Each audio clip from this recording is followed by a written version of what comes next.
আসসালামু আলাইকুম। বৃত্তের কতিপয় তথ্য জানা প্রয়োজন।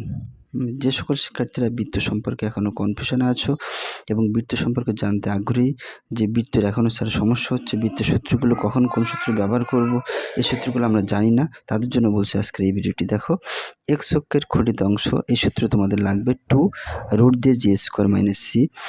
যদি এখানে আমরা দুইটা জিনিস মাথায় রাখবো, একটা হচ্ছে এক্স আর একটা হচ্ছে ওয়াই অক্ষ, একটা এক্স আর একটা ওয়াই, একটা হচ্ছে মাইনাস জি আর একটা হচ্ছে এফ।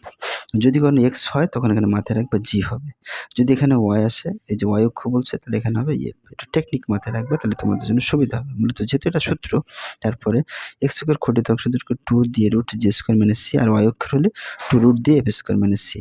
এক্স অক্ষকে যখন স্পর্শ করবে জি স্কোয়ার সমান সমান সি হবে, আর ওয়াই অক্ষকে যখন স্পর্শ করবে এফ স্কোয়ার সমান সি, এবং উভয় অক্ষকে যখন স্পর্শ করবে তখন আমরা জি স্কোয়ার আর এফ স্কোয়ার সমান সমান সি, মানে সবগুলো মান স্কোয়ার করতে হবে এবং সি এর সমান হবে আর কি। ধন্যবাদ।